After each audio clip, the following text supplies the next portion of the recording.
The complete beginner's guide on how to make your first game in Scratch. This is very simple, so let's go. So the first thing you want to do, go into Google or something, search up scratch.mit or just Scratch. It'll come up either way. And then you can see this jumble of mess here. You're going to want to have to make an account or else it won't save. And so now you can see our project here.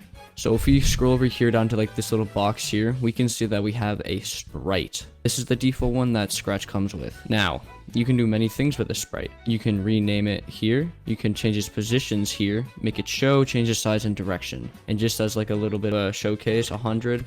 That's 100 pixels to the right, negative 100, 100 pixels to the left. Same with up, down, showing, making them show and not show, size, and direction. It should all be pretty self-explanatory. But now what exactly is a sprite? Well, a sprite is just what holds a drawing. You can just draw something and then the code is the thing that like manipulates it in a way. I'm not going to go too into detail because I'm pretty sure you can get this. So if I just want to change the name, I can just name the add or something. You can see it changes down there. It's pretty cool. You're going to want to go into the events because you basically can't start a game without this block right here when green flag clicked. So you can just drag that out there. And now when green flag clicked, if we go up here, we can see that we have a green flag. This is an extension. I probably shouldn't have that there, but whatever. And then the stop. So you basically only see these two. Now, when I click the green flag, that's how my project is going to start basically. And that's what's going to run this code here. So as an example, if I just do move 10 steps, I go in here full screen and I click this, we can see that when the green flag is clicked, it's going to move 10 steps. As we can see, when green flag clicked, move 10 steps. It's pretty simple. And so that's kind of the basic of how coding works inside of Scratch. And so I'm just going to navigate up here. I'm going to rename this to cat game and I can save it over here, only if you have an account, of course. And so here we're going to go into the three things up here. I'm going to go into costume. And now as you can see here, we have a second drawing. So if I click on that, you can see that he changes. And so this is a good way you can have animations in the game. So I could like switch from this to this, to this, to this, to this, to make it look like it's running. And these guys are called costumes. Gonna go back to the code. And now we're gonna make a game. When green flag clicked, I'm going to head into the events. You can see that we have many different blocks here, all in different colors. As you can see, it says motion for the blue, looks, sound, events, control. These are all basically what they do. So the move is basically what moves your character from left, right, up, down. So I could just do turn 15 degrees and I'm gonna head into the control. I'm gonna do a forever loop. Now, when green flag clicked, it's going to forever turn 15 degrees. I'm gonna full screen, click the flag, and then we can see the sky is just going to continuously rotate forever and ever. And so I'm just gonna get rid of this because it's kind of useless. And I'm gonna set his direction to 0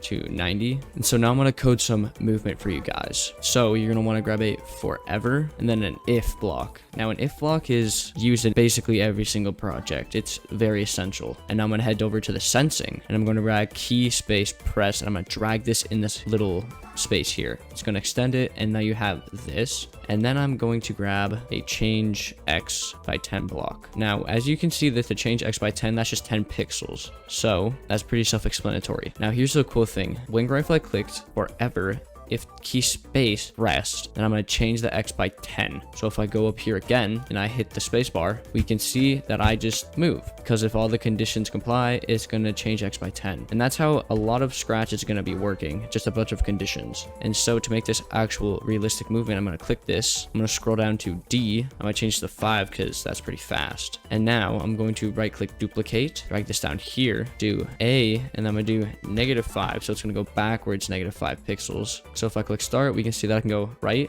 and left with D and A. And then I'm going to right click duplicate both of those. I'm going to do the exact same thing, but I'll make it go up and down on the Y axis. So I'm going to get rid of these because those are only horizontal, left and right. I'm going to grab the Y. I'm going to change the 5, right click duplicate, -5. And now I'm going to change this one to W. Now I'm going to change this one to S. And when I click S, it's going to go down. So if we click start, we can see that we have movement in our game. Look at that. And it's extremely simple and easy to use. So that's kind of a basic little game we have here. And now we're going to do something a little bit different. I'm going to navigate down here to this. And you can see we have choose a sprite, paint, surprise, and upload a sprite. I'm going to do choose a sprite. And then you can see sprite has a bunch of drawings that we can choose from animals to letters. But I'm going to go into all and I'm going to choose a banana. Very cool. And now one other cool thing you can do is actually if you go here, you can drag it to wherever you want. So if I want to put it there, doesn't matter. I'm gonna just put it up there for now. I'm gonna click on the cat, set to 0, set to 0, set it to 0, so it's in the middle. I'm gonna click back to the bananas, and I'm going to do when green flag clicked forever. If this is another one of those, I'm gonna go into sensing, touching, cat. Now, the touching is gonna be anything in here. So as we can see with cat, so it's gonna be touching cat. And so when we do that, it's going to go up to the motion, go to random position. And that's really self-explanatory. It's gonna go just somewhere random. So now we're gonna have basically a collector game. So if I go up here, boom, boom, boom, boom, it changes. And I can do that forever. And now here we're gonna get into a bit of a complicated area that non-beginners should do, but I wish I knew when I started. The variable block. Now this is scary, I know, okay? I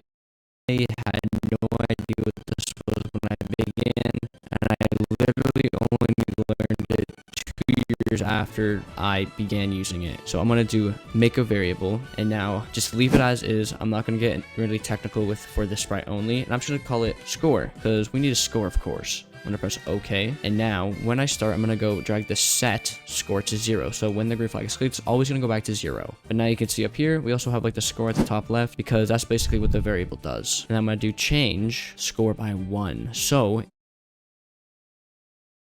it's going to go to a random position, and that's going to change the score by 1. So if I do green flag clicked, we can see that if I move and touch it, the score goes up by 1. So this is probably like the most basic game you can do. Yeah, we just got to collect these, and you know, it's really cool. Wow. And so this is like the extreme basics into getting into Scratch. You can also drag this if you want to the middle. I just think that looks a bit cleaner. Yeah. And so one really neat thing you're going to want to do is want to go to motion, go to 0, 0. So if I do that, you can see that the scratch goes to 0, 0. And I'm going to do the same with the banana. I'm going to make it go to when it starts 0 and then Y at 100. So it's going to spawn at the top. I'm also going to make the banana maybe like 50%, a little bit smaller. And now we're going to go into a new area. We're going to go into the backdrops. Let's click on that. And now you can see nothing really changed, but you're not on the cat and you're not on the bananas. So that means you're in the backdrops. And the backdrop is literally just the back of your screen. So we're not going to go into any color. We're just going to go to backdrops and then we're going to draw something. So I'm going to hit the rectangle and I can click this thing to change its color. Let's just make it, you know,